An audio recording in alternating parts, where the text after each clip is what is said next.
This week's edition of the first reading, well, I'll go over the first reading at daily mass because it goes over a certain section of salvation history. So this week we have two Marian feasts, Feast of the Blessed Virgin Mary, during the second week of Advent. And so in between those, we also have more readings from Isaiah. So let's get started. So on Monday, it's Isaiah talking about how God will reestablish physically all of his people one day. So he uses great images like one day the lame will leap like stags, and one day the tongue of the mute will now sing. So God will bring physical healing to all those who hope in him.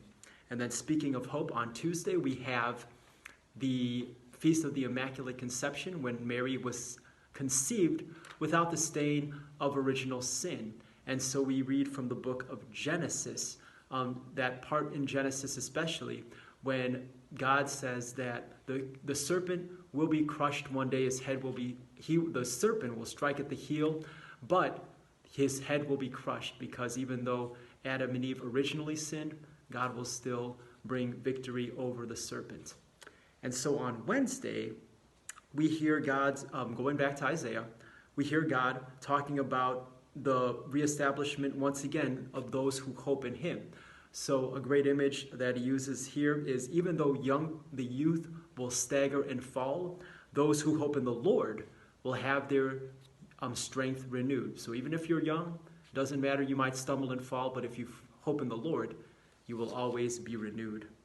On Thursday, we hear that God will reestablish his people when he returns, even though they don't deserve it, even if they've done bad things. He says, "Fear not, O worm Jacob.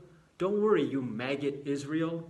I'm still here to rescue you." So even though God will call, or the prophet will call Jacob a worm and Israel a maggot, even though they've behaved badly, God is still there for them.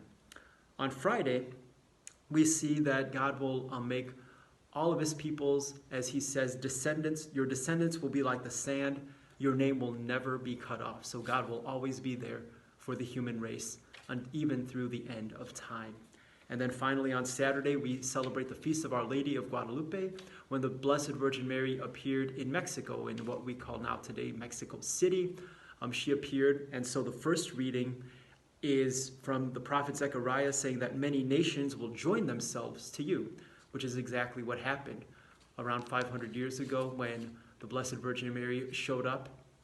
In that area, basically the whole country became Catholic within a few years. And so, once again, all nations coming towards Jesus Christ through the intercession of the Blessed Mother.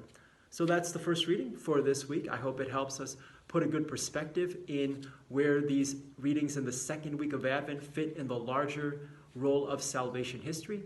Thanks for watching. God bless. Until next time.